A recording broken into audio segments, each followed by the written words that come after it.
नमस्कार, स्वागत है आप सभी का। मैं हूं आपके साथ तान्या वर्मा। तो चलिए शुरुआत करेंगे उत्तराखंड के इस खास बुलेटिन की। अल्मोड़ा हल्द्वानी नेशनल हाईवे में क्वार्व के पास बना डेंजर जोन यात्रियों व वाहन चालकों के लिए खतरा बना हुआ है। पहाड़ी के ट्रीटमेंट के लिए केंद्र सरकार ने 51 करोड़ रुपए मंजूर किए हैं। केंद्रीय सड़क परिवहन एवं राजमार्ग राज्य मंत्री अजय टम्टा ने कहा कि जल्द टेंडर जारी कर काम को तेजी से शुरू किया जाएगा।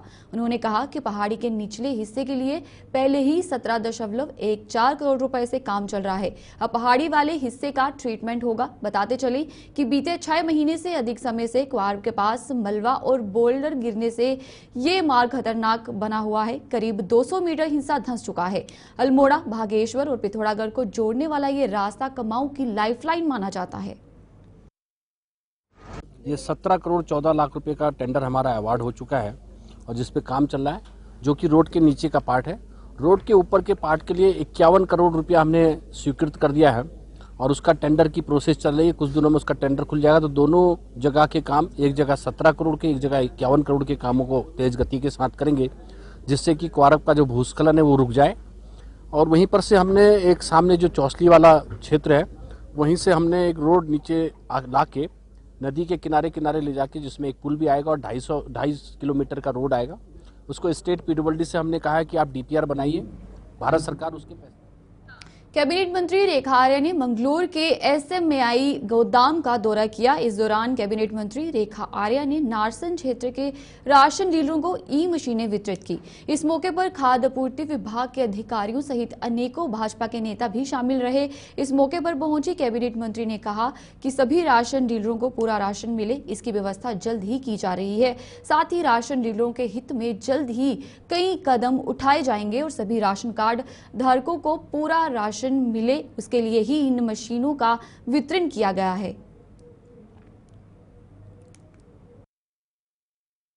देखिए, आज हमारा जो पीडीएस सिस्टम है, जो हम लोग चाहे मुफ्त खाद्यान्न योजना चलाते हों, चाहे हम राज्य खाद्य योजना चलाते हों, अब ये सभी योजनाएं जो हैं वो ई पॉज मशीन यानी कि ई पीडीएस सिस्टम से अब संचालित होंगी।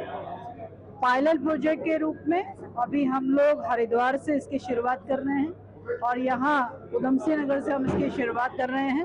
निश्चित रूप से यह एक कोशिश है क्वालिटी को भी क्वांटिटी को भी हमारे लाभार्थी तक में एग्जैक्टली उतना ही पहुँचे, ये सुनिश्चित करने वाली ये व्यवस्था है। इसमें पूरी तरीके से जो हमारा बायोमेट्रिक व्यवस्था है उसको सुनिश्चित करता है। एक्चुअल का जो लाभार्थी है उसको कितना राशन अनुमन्य है, उतना ही राशन वो अब इस ई पॉज मशीन के माध्यम से वह देख पाएगा, जान पाएगा, वो ठीक प्रकार से ये कर पाएगा कि उसको यदि 35 किलो उसको यदि राशन उठान करना है तो वो 35 ही किलो ले जा पाए, वो 34 ना हो, 33 ना हो। इसको सुनिश्चित जाने की पूरी तरीके से एक पारदर्शी और आज के इस डिजिटल समय में सुव्यवस्थित तरीके से ये पीडीएस सिस्टम चल सके, उसकी आज शुरुआत जो है ई पॉज मशीन राशन डीलरों तक वितरण करने का जो एक आज कार्यक्रम किया गया है, उसी पारदर्शी व्यवस्था को सुनिश्चित करने के लिए किया गया है। देखिए, जो कम राशन मिलने की जो शिकायत राशन डीलरों के द्वारा की जा रही है कि एक्चुअल में गोदाम से राशन कम आता है, तो इससे हम जो है लाभार्थी तक तो उतना राशन कैसे दे जितना उसको अनुमन्य है। कहीं कहीं पर ये त्रुटियां होती है।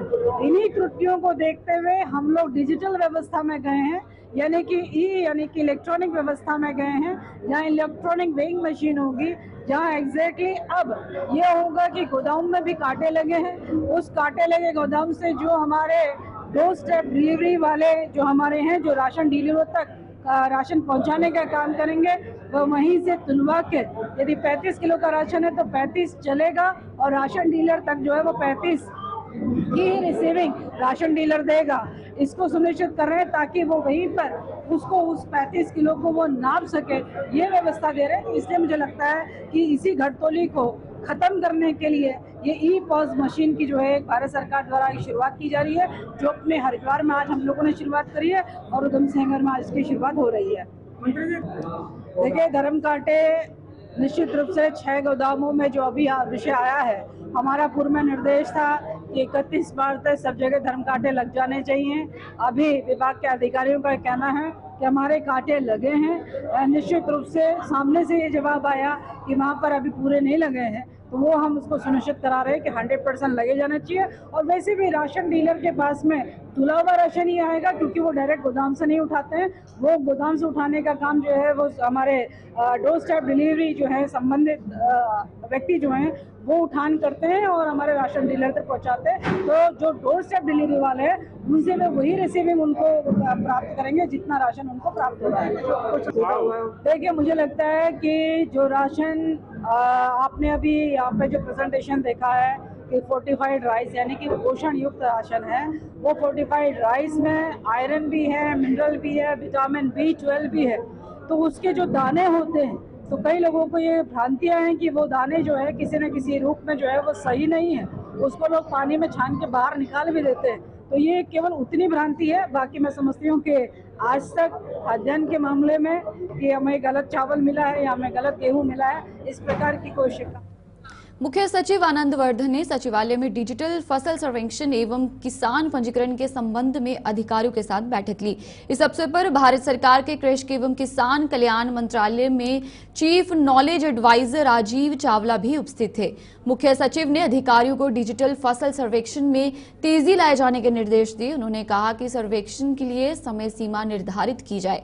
मुख्य सचिव ने निर्देश दिए कि सर्वेक्षण को निर्धारित समय सीमा के अंतर्गत पूर्ण करने के लिए जिलेवार एवं तहसीलदार लक्ष्य निर्धारित किए जाएं। उन्होंने कहा कि सर्वे के कार्य में तेजी लाए जाने के लिए अतिरिक्त मैन पावर लगाई जा सकती है। उन्होंने किसान पंजीकरण के लिए अधिकारियों को शीघ्र ही तकनीकी सहायता हेतु कृषि एवं कृषि कल्याण मंत्रालय भारत सरकार से लगातार संपर्क में रहने की बात कही। मुख्य सचिव ने कृषि एवं विकास कल्याण मंत्रालय में chief knowledge advisor Rajeev Chawla से डिजिटल फसल सर्वेक्षण के तहत API इंटीग्रेशन को शीघ्र शुरू कराए जाने का अनुरोध किया। उन्होंने कहा कि इससे राज्य में कृषकों की PM किसान सम्मान निधि में के वितरण में रुकावट नहीं आएगी। उत्तराखंड भूकंप के जोन 4 और जोन 5 में आता है, जिसको लेकर उत्तराखंड आपदा प्रबंधन की तरफ से अर्ली वार्निंग सिस्टम की शुरुआत की गई है, जिसमें भूदेव ऐप भूकंप आने से पहले अलर्ट करेगा। सचिव आपदा प्रबंधन एवं पुनर्वास विनोद कुमार सुमन ने कहा कि राष्ट्रीय आपदा प्रबंधन प्राधिकरण के साथ मिलकर बारी बारी से सभी जनपद मुख्यालयों तथा अन्य शहरों में भूकंप पर मॉक ड्रिल आयोजित की जाएगी। उन्होंने कहा कि USDMA और IIT रुड़की द्वारा विकसित की गई भूकंप पूर्व चेतावनी प्रणाली को और अधिक सुदृढ़ किया जाएगा और सेंसर और सायरन की संख्या को बढ़ाया जाएगा। उन्होंने कहा कि जितनी सशक्त अर्ली वार्निंग सिस्टम होगा, उतना ही प्रभावी तरीके से आपदाओं का सामना किया जा सकता है। वर्तमान में प्रदेश भर में कुल 173 सेंसर तथा 192 सायरन लगाए गए हैं। 500 अतिरिक्त सेंसर तथा 1000 नए सायरन स्थापित करने की कार्यवाही गतिमान है। भूकंप के लिए हम बताना चाहेंगे आपको कि उत्तराखंड देश का पहला राज्य है जिसने भूकंप के बारे में अपना अर्ली वार्निंग सिस्टम डेवलप किया हुआ है। भूदेव ऐप हमारा है। भूदेव ऐप अगर आपके मोबाइल में इंस्टॉल है तो भूकंप आने के 10 से लेकर 30 सेकंड पहले तक आपको जानकारी मिल जाएगी कि भूकंप आने की संभावना है और आप अपने आप को सुरक्षित कर पाएंगे, अपने आप को बचा पाएंगे। भूदेव ऐप हमारा प्ले स्टोर पे अवेलेबल है। अब उसका अभी हम आपको वीडियो दे देंगे, आप वीडियो चला के देख सकते हैं। उसमें जिसके पास भूदेव ऐप है उसको जानकारी मिल जाएगी भूकंप आने के थोड़े समय पहले और अपने आप को हम बचा पाएंगे। इसमें इस तरह से काम करता है कि जब भूकंप कहीं आता है तो 2 तरह की वेव्स निकलती हैं। एक प्राइमरी वेव्स होती हैं जिसकी स्पीड लगभग 7 से 8 किलोमीटर प्रति सेकंड होती है। दूसरी सेकेंडरी वेव होती हैं, उसकी स्पीड 3 से 4 किलोमीटर पर सेकंड होती है। तो जो प्राइमरी वेव्स होती है, जब भूकंप मान लीजिए यहाँ पे भूकंप आया तो एक पर्टिकुलर दूरी पर जाने में प्राइमरी वेव जल्दी पहुँच जाती हैं। जो ही हमारे सेंसर के पास पहुँचती हैं, सेंसर तत्काल कंट्रोल रूम को अलर्ट करता है और कंट्रोल रूम के माध्यम से फिर अलर्ट चला जाता है हमारा भूदेव ऐप जिसके पास मोबाइल में इंस्टॉल है, उसको जानकारी मिल जाएगी कि भूकंप आएगा, चेतावनी आपको तत्काल मिल जाएगी। और बाद में थोड़ी रुक के कुछ सेकंड बाद सेकेंडरी वेव आती हैं। सेकेंडरी वेव डिस्ट्रक्टिव होती हैं, उससे नुकसान होता है, उससे टूट फूट होती है, घर गिरते हैं या स्ट्रक्चर गिरता है जिससे लोग घायल हो सकते हैं, लोगों को चोट लग सकती है। तो वो उसके पहले हमें जानकारी उत्तराखंड में 24 अप्रैल को मॉक ड्रिल होगी। मॉक ड्रिल चारधाम यात्रा से जुड़े जिलों में होगी। राज्य आपदा प्रबंधन प्राधिकरण इसकी तैयारियों में जुट गया है। राष्ट्रीय आपदा प्रबंधन प्राधिकरण NDMA और उत्तराखंड राज्य आपदा प्रबंधन प्राधिकरण USDMA की ओर से चारधाम यात्रा को लेकर मॉक ड्रिल आयोजित की जा रही है। सचिव आपदा प्रबंधन विनोद कुमार सुमन ने बताया कि मॉक ड्रिल का मकसद चारधाम यात्रा के दौरान किसी भी संभावित आपदा से निपटने और यात्रियों की सुरक्षा सुनिश्चित करना है। मॉक ड्रिल में यह देखा जाएगा कि राहत और बचाव दलों द्वारा कितनी त्वरित गति से कार्य किया गया तथा कहां कमियां रही। जहां भी कमियां रहेंगी उन्हें दुरुस्त कर चारधाम यात्रा संचालन को लेकर प्रभावी रणनीति बनाई जाएगी।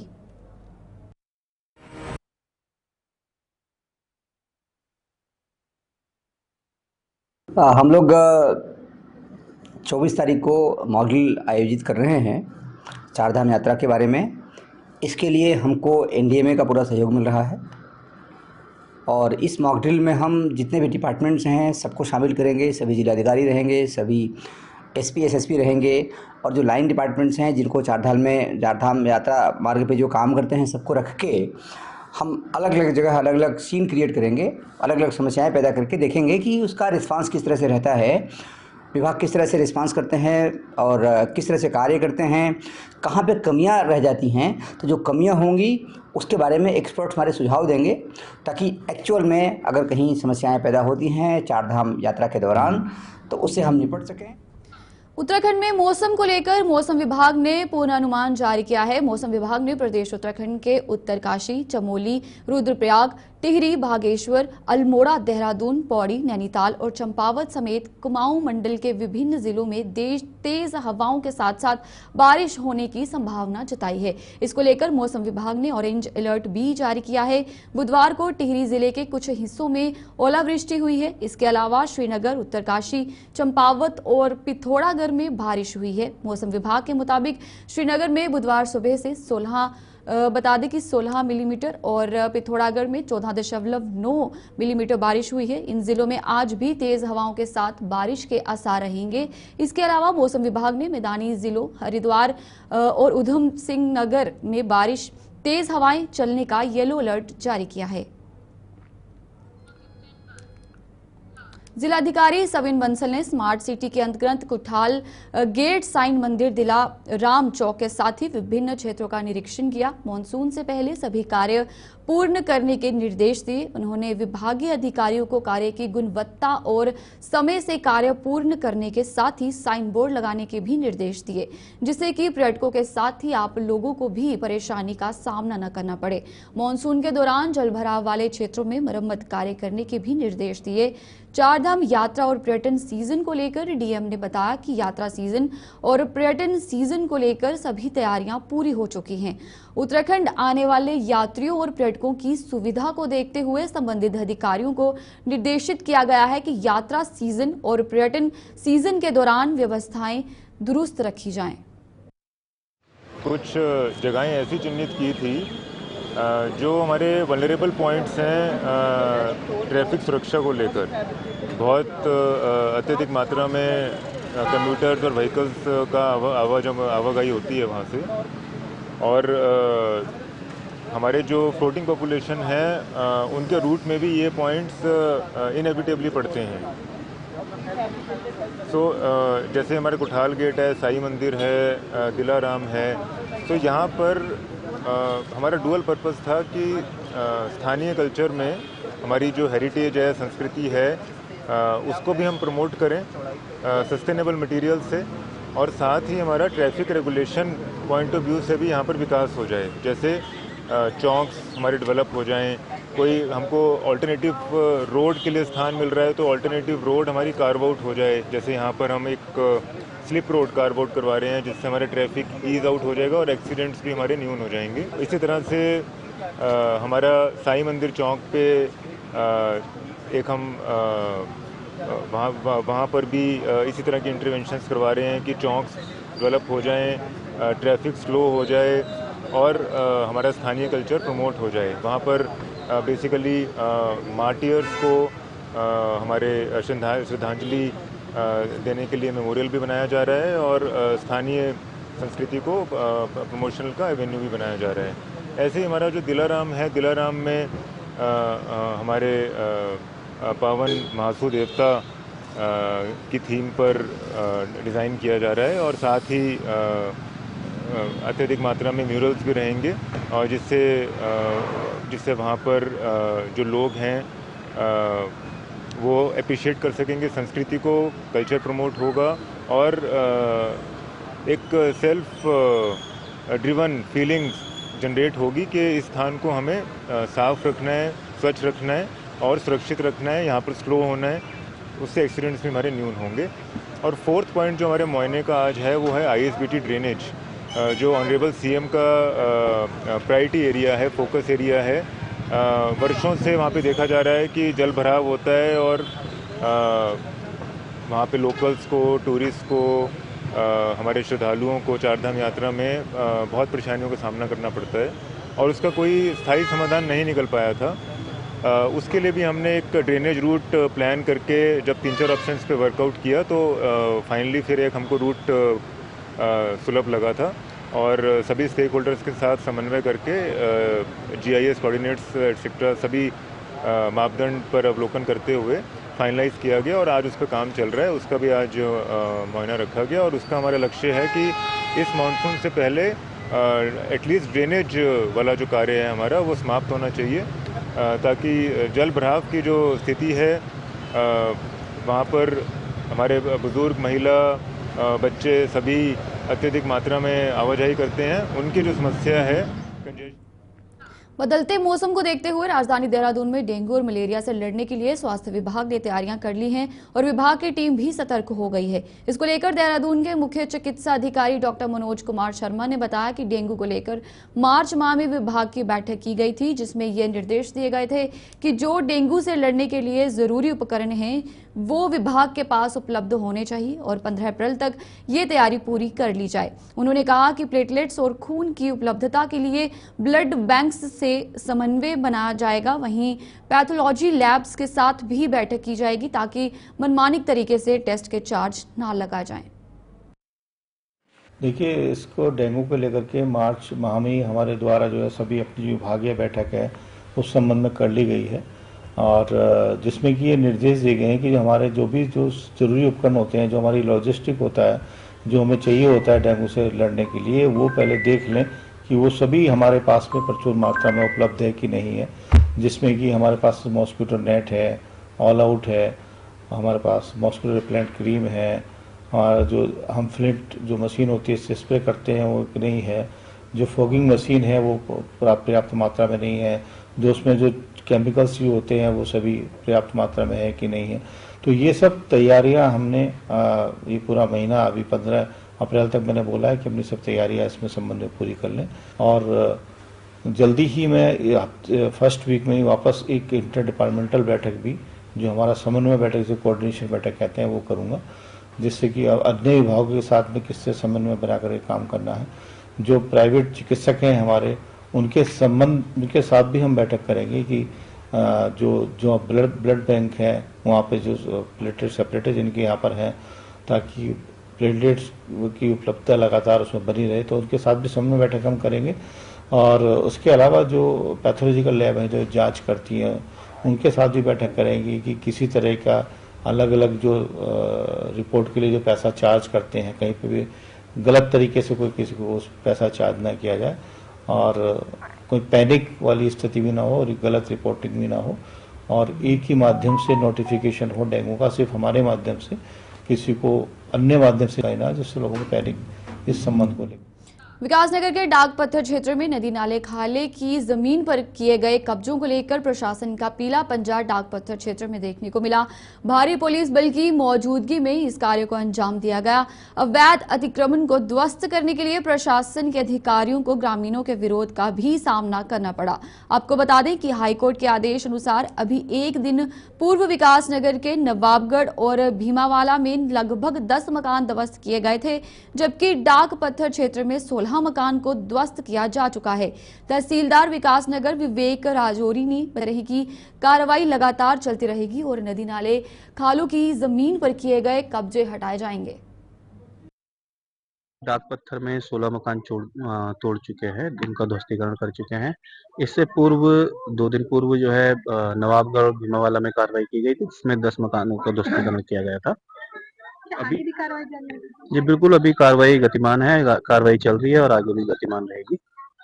सर किन किन श्रेणियों की जमीनों को या जहां ध्वस्तीकरण हो रहा है किन किन चीजों को नोटिस किया जा रहा है, किन चीजों को लेकर हो रही है? जिनके द्वारा भी नदी, नाले, खाले, तालाब या ढांग की जमीनों पर अतिक्रमण किया गया है या अवैध रूप से अपने मकान निर्मित किए गए हैं, उनकी ध्वस्तीकरण की कार्रवाई जारी है। विरोध का सामना भी करना पड़ रहा है? बिल्कुल, कुछ लोगों द्वारा विरोध भी किया जा रहा है, उनके द्वारा जो है काफी विरोध किया जा रहा है, ग्रामीणों द्वारा विरोध किया गया है। सर जिनके मकान अभी चिन्हीकरण नहीं हुए हैं वो आगे भी उनके लिए भी खतरा है? कि बिल्कुल, जिनके मकान चिन्हीकरण नहीं हुए हैं उनको चिन्हीकरण किया जा रहा है। वैसे तो लगभग हम चिन्हीकरण की कार्रवाई पूरी कर चुके हैं, परंतु यदि कोई ऐसा अतिक्रमण छूट जाता।